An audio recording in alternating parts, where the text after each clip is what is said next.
3 years. That is how long a fallen leader can vanish into exile, until history knocks without warning. A former head of state lives quietly beyond the border while a nation bleeds, rebuilds and braces itself against forces seen and unseen. Then in the space of a single night, the road curves back on itself. An arrest, a transfer, a return to Ouagadougou, not with a speech, not with a parade, but with silence heavy enough to shake a region. This is not merely a legal procedure. It is a mirror held up to a country fighting for survival, where loyalty and betrayal share the same soil, and where unfinished power struggles threaten to sprout again like weeds after rain. At stake is not only the fate of one man, but the direction of an entire national project forged under pressure, blood and resolve. At the center of this storm stands a leadership that claims it has uncovered plots, testimonies, and a line stretching from exile to destabilization. Supporters call it overdue justice. Critics ask whether truth can emerge in the shadow of war. Stay with us. This is more than a breaking story. It is a hinge in history. Subscribe and follow the road where this moment leads. Because the real question is not who was brought back. It is what this return will awaken next. The story begins not with sirens or soldiers, but with a pause that lasted more than 3 years. After his overthrow in the final months of 2022, Paul-Henri Sandaogo Damiba crossed the border into Togo. The move was framed at the time as a humanitarian necessity. A fallen leader, stripped of power, sought refuge where his safety could be guaranteed and regional tensions contained. Lomé offered shelter and with it, an unspoken condition familiar across Africa. Exile meant silence. For a long while that silence held. Back home, Burkina Faso entered one of the most difficult chapters in its modern history. Armed violence spread across rural regions. Entire communities were displaced. Roads became fault lines, and fields that once promised harvest turned into front lines. In this atmosphere, the new authorities repeatedly claimed that threats were not only external. They spoke of networks, of officers scattered across borders, of plots incubated far from the battlefield. Yet for years these claims remained assertions rather than proof. That distinction mattered. Without evidence made public, accusations floated like dust in the harmattan, visible, irritating, but impossible to grasp. Damiba, from exile, denied wrongdoing in interviews carried by international media. The region watched, unconvinced but alert, as suspicion hardened into narrative. The turning point came in early January 2026. On the night of January 3rd, Burkina authorities announced that they had disrupted a serious attempt to destabilize the state. Details were sparse at first, but the language was unambiguous. The threat was internal, coordinated, and lethal in intent. Officials spoke of testimonies, of confessions, of plans that went beyond political maneuvering and into the realm of targeted violence. For the first time, the government claimed it possessed a chain of accounts linking actors inside the country to figures abroad. Attention immediately returned to Lomé. If these allegations were true, exile was no longer a neutral status. A refuge becomes fragile the moment it is perceived as a launch pad. Within days, Togolese authorities confirmed that Damiba had been detained. The arrest did not unfold in the shadows. According to official accounts, the process followed a judicial path, culminating in proceedings at the Court of Appeal in Lomé. Here, the language became precise and deliberate. Togo rejected the idea of a simple expulsion. Instead, officials described the action as an extradition carried out under established legal frameworks and reciprocal agreements. A key condition was publicly stated. Assurances were received that the former leader would not face the death penalty upon his return. The emphasis on this point was not incidental. It signaled an effort to frame the transfer as lawful rather than political, measured rather than vindictive. Soon after, Damiba was placed on a plane bound for Ouagadougou. No crowds gathered at the airport. No images of triumph were broadcast. The absence itself carried meaning. This was not presented as victory theater, but as a procedural step, an attempt to close a chapter that had been left open too long. Across the region, headlines reflected the uncertainty. Some spoke of a forced return, others insisted on extradition. The distinction was more than semantic. It touched on sovereignty, on the limits of hospitality, and on the obligations states owe one another when security concerns cross borders. For the Burkinabe authorities, the message was clear. They argued that a nation at war cannot afford ambiguity. If individuals, regardless of past status, are implicated in plans that endanger lives, then distance offers no immunity. Justice, they insisted, must travel the same roads as conspiracy. In Togo, the calculus was equally stark. Maintaining balanced relations with neighbors has long been a cornerstone of its diplomacy, but neutrality has limits. When pressure mounts, internally through public opinion and externally through regional alliances, a state is forced to choose between shelter and stability. In this case, Lomé chose to step aside and let the judicial process in Ouagadougou take its course. Still, questions linger. The evidence cited has not yet been fully aired in open court. The testimonies remain largely described rather than examined. Supporters of the transfer call it overdue accountability. Critics warn that in times of conflict, the line between security and score settling can blur. What is certain is this: the return of a former leader under such circumstances alters the political weather. It sends a signal to those in exile, to those within the ranks, and to those watching from beyond the region. Power may change hands, but responsibility, once claimed, does not dissolve with distance. The seed planted by this decision is not legal alone, it is symbolic. It suggests that the era of quiet waiting, of unresolved exits, may be coming to an end. And yet, as the aircraft touched down and the doors closed behind him, one question echoed louder than the rest. Would this act calm the storm, or draw lightning closer to the heart of the state? The answer lies not only in what has been revealed, but in what is still to come. The moment the transfer became public, the atmosphere tightened. What had once been whispered as suspicion now arrived as action, and with it came a surge of reaction across streets, screens, and state institutions. In Ouagadougou, the announcement did not provoke celebration so much as concentration. This was not a spectacle for crowds. It was a moment framed as necessity. Officials spoke in the language of restraint, yet the gravity of their words left little doubt. The threat they claimed to have intercepted was existential. At the center of this escalation stood the events of January 3rd. Authorities described that night as a narrow passage between stability and chaos. According to official briefings, security services uncovered plans that went beyond protest or dissent. The alleged objective, they said, was the elimination of senior figures and the reversal of the political order established since 2022. Testimonies were cited. Confessions were referenced. Names, however, were largely withheld, reinforcing both the seriousness of the claim and the secrecy surrounding it. For supporters of the current leadership, this revelation confirmed long-held fears. They argued that a country under siege from armed groups could not afford fractures within its own ranks. In their view, patience had already been extended too far. Exile, once justified by humanitarian concern, had become a liability. The arrest and return were therefore framed as an act of self-defense, measured, delayed, but unavoidable. Across social media, the tone hardened quickly. Messages circulated praising firmness and warning against leniency. Others struck a more somber note, urging caution and due process. The same platforms that amplified support also carried unease. Some users asked whether the full truth would be allowed to surface, or whether wartime urgency would eclipse judicial transparency. The debate was fierce but revealing. It exposed a society torn between the hunger for accountability and the fear of repeating old cycles. Regional media seized on the legal question. Was this an extradition or a politically convenient handover?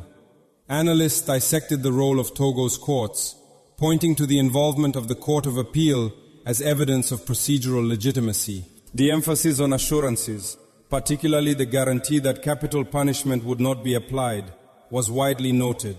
To many observers, this detail suggested that Lomé sought to protect its image as a mediator rather than an accomplice. Yet skepticism lingered. Critics pointed out that legality does not always equate to fairness, especially in environments shaped by conflict. They asked whether witnesses would testify freely, whether defense rights would be fully respected, and whether the proceedings could escape the gravitational pull of national trauma. These questions were not abstract. They reflected a broader anxiety shared across the Sahel, where justice systems often operate under extraordinary pressure. Within the armed forces, the narrative took another turn. Some commentators speculated about internal fractures, suggesting that the affair revealed lingering loyalties or unresolved rivalries. Government-aligned voices rejected this interpretation outright. They portrayed the military as unified, disciplined, and focused on a single objective: defeating armed groups that continue to devastate communities. Any dissent, they argued, was marginal, small enough to be isolated, firm enough to be addressed. Beyond Burkina Faso's borders, reactions were measured but attentive. Neighboring states watched closely, aware that precedents matter. If exile could be revoked under claims of destabilization, then political refuge across the region would acquire new conditions. For some governments, this signaled a necessary recalibration in an era where insecurity ignores frontiers. For others, it raised uncomfortable questions about how power transitions are managed and judged. Amid these layered responses, one figure dominated the subtext of every discussion. The current head of state was repeatedly invoked, not merely as a political leader, but as a symbol of continuity in the midst of upheaval. Supporters described him as the embodiment of resistance and renewal. Detractors cautioned against conflating individual leadership with national destiny. Still, the focus remained unmistakable. Any alleged plot against him was framed as an attack on the state itself. As the days passed, the initial shock gave way to anticipation. Attention shifted from the act of return to what would follow. Would charges be formally laid? Would evidence be presented publicly? Would the trial, if it came, serve as a reckoning or deepen divisions? The silence of the courtroom loomed larger than the noise that had preceded it. History in this region has taught hard lessons. Moments of confrontation often promise closure but deliver complexity. The arrest in Lomé and the flight to Ouagadougou may have resolved a diplomatic dilemma, but they opened a deeper question about trust, between citizens and institutions, between leaders and the led. And as the region held its breath, one reality became unavoidable. The storm had reached its eye. What emerged next would determine whether this chapter marked consolidation or merely the prelude to another rupture. Because when power tightens its grip in the name of survival, the true test is not strength, but restraint. When a former leader is brought back under accusation, the consequences ripple far beyond the courtroom. For ordinary citizens, the return was not experienced as a legal abstraction, but as a signal. Markets continued to open. Schools resumed their routines. Yet beneath the surface, conversations shifted. People asked whether this moment marked the beginning of clarity or the sharpening of old divisions. In a country shaped by years of violence and displacement, stability is measured not by speeches, but by whether daily life can proceed without fear. In the short term, the authorities framed the transfer as reassurance. Security services intensified patrols. Official messaging emphasized vigilance and unity. The narrative was carefully constructed. This was not a purge, but a safeguard. By presenting the move as defensive rather than punitive, leaders sought to prevent panic and discourage opportunistic unrest. The aim was containment, political, social, and psychological. Economically, the timing mattered. Any hint of renewed internal conflict risks undermining fragile recovery efforts. Traders depend on passable roads. Farmers depend on seasons uninterrupted by displacement. Investors, whether local or regional, read political signals closely. The message sent by the state was therefore deliberate. Uncertainty would be addressed through institutions, not allowed to metastasize into chaos. Whether that message holds will depend on what follows, not what has already occurred. Politically, the implications are deeper. The return of a former head of state under accusation redraws the boundaries of acceptable dissent. For supporters of the current order, this represents overdue accountability, a line drawn to say that power once exercised cannot later be weaponized from exile. For critics, it raises concerns about how opposition is defined in a context where security threats are real, but narratives are tightly controlled. This tension is not theoretical. It touches the core of how authority is legitimized during transitional periods. At the heart of this debate lies leadership itself. The present government has built much of its legitimacy on a promise to restore control, dignity, and coherence to a fractured state. In that sense, the fate of one individual becomes inseparable from the credibility of those in power. Any failure to ensure fairness, transparency, and proportionality would reverberate far more loudly than the original allegations. It is within this delicate balance that the name Ibrahim Traoré inevitably surfaces, not as a slogan, but as a fulcrum. Supporters see in him a figure of resolve during national emergency. Others insist that no leader, however widely supported, should stand above scrutiny or beyond institutional limits. The challenge for the state is to prove that justice is not personalized, and that loyalty to the nation outweighs loyalty to any individual. The social fabric also feels the strain. Families affected by violence want answers, not symbols. They want to know whether the disruption of alleged networks will translate into safer villages and reopened roads. Young people, whose futures have been repeatedly deferred by instability, watch closely to see whether this episode leads to reform or repetition. Trust, once eroded, is not restored by arrests alone. This is where the long-term consequences take shape. If proceedings are perceived as credible, evidence tested, rights respected, outcomes explained, the state may strengthen its standing and dampen the appeal of conspiratorial narratives. If not, the risk is inversion. Suspicion could deepen, feeding the very instability the action sought to prevent. History offers no shortage of examples where decisive acts, poorly concluded, sowed the seeds of future unrest. The political order now stands at a crossroads. One path leads toward institutional consolidation, where authority is exercised through law even under pressure. The other drifts towards securitized governance, where urgency eclipses deliberation and exceptional measures become routine. The choice between them will not be announced. It will be inferred from process, tone, and outcome. As citizens weigh these possibilities, a question lingers in the background, quiet, persistent, and unavoidable. In moments when a nation demands unity for survival, how much dissent can it afford without tearing itself apart? The answer to that question will determine whether this chapter closes wounds or simply cauterizes them. Beyond the borders of the state, the return of a former leader under accusation was read not as an isolated event, but as a signal in a shifting regional order. For Togo, the decision carried diplomatic weight. Long known for a cautious and accommodating foreign policy, Lomé has often positioned itself as a corridor rather than a wall, open to dialogue, reluctant to provoke, careful to balance humanitarian instincts with strategic necessity. By framing the transfer as a judicial extradition rather than a political expulsion, Togo sought to protect that posture. The message was subtle but firm. Hospitality has limits when security claims cross borders and alliances tighten. Across the Sahel, the implications were sharper. Neighboring states understood that this moment touched the fragile norm of political exile. In a region where power changes hands abruptly and leaders often seek refuge next door, the precedent matters. If exile is no longer a shield when accusations of destabilization arise, then the calculus of both opposition and incumbency begins to change. Silence, once expected, may now be enforced. At the continental level, institutions such as the African Union have so far responded with restraint, reiterating familiar principles of stability, constitutional order, and dialogue without issuing pointed declarations on the case itself. This caution reflects a broader dilemma: how to support sovereignty while avoiding the endorsement of processes that could deepen political polarization. The rupture with ECOWAS provides the wider frame. With several Sahelian states withdrawing from the bloc, alternative architectures have moved from concept to practice.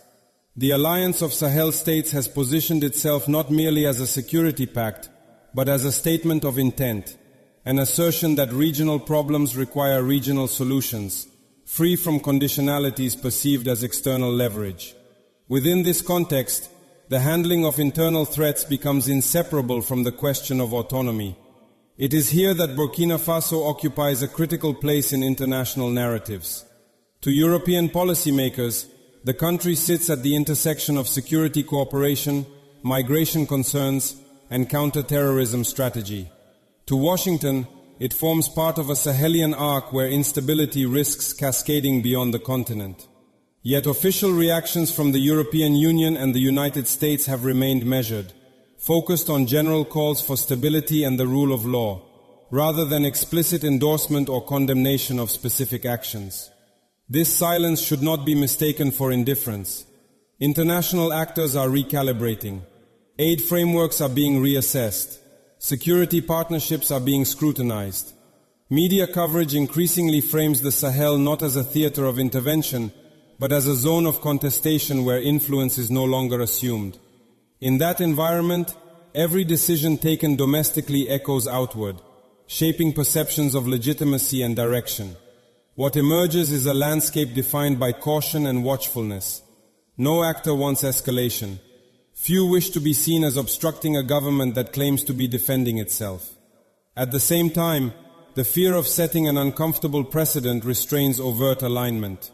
The result is a quiet tension, felt more in diplomatic corridors than in public statements. And as alliances shift and silences speak, one truth becomes clear. The international response will not be written in press releases alone. It will be reflected in future partnerships, in the terms of cooperation, and in who chooses to stand close or step back when the next test arrives. Because in a world recalibrating its balance, neutrality is no longer passive. It is a position. What comes next will not be decided in a single courtroom, nor resolved by one verdict. The return of a former leader under accusation forces the state to confront its future on multiple fronts at once. Security, governance, economic recovery, and social cohesion are no longer parallel challenges. They are now intertwined. Each step taken in one domain will reverberate across the others, amplifying either confidence or doubt. One possible path is consolidation. In this scenario, the authorities allow institutions to speak louder than rhetoric. Proceedings are conducted with restraint. Evidence is tested, not merely asserted. Rights are respected even under pressure. If this path holds, the episode may become a turning point, proof that a country at war can still choose law over impulse. Such an outcome would not erase trauma, but it could begin to stabilize expectations and narrow the space for clandestine mobilization. Another path is escalation. Here, urgency eclipses patience. Exceptional measures become habitual. Suspicion expands outward, touching not only alleged conspirators but anyone perceived as inconvenient. History shows that when states travel this road, they often gain short-term control at the cost of long-term legitimacy. Fear replaces trust, and silence masquerades as unity. The danger is not collapse but stagnation, where insecurity hardens into a permanent condition. Between these extremes lies the harder road. It is the road of reform under fire, one where leadership must fight on multiple fronts while resisting the temptation to personalize power.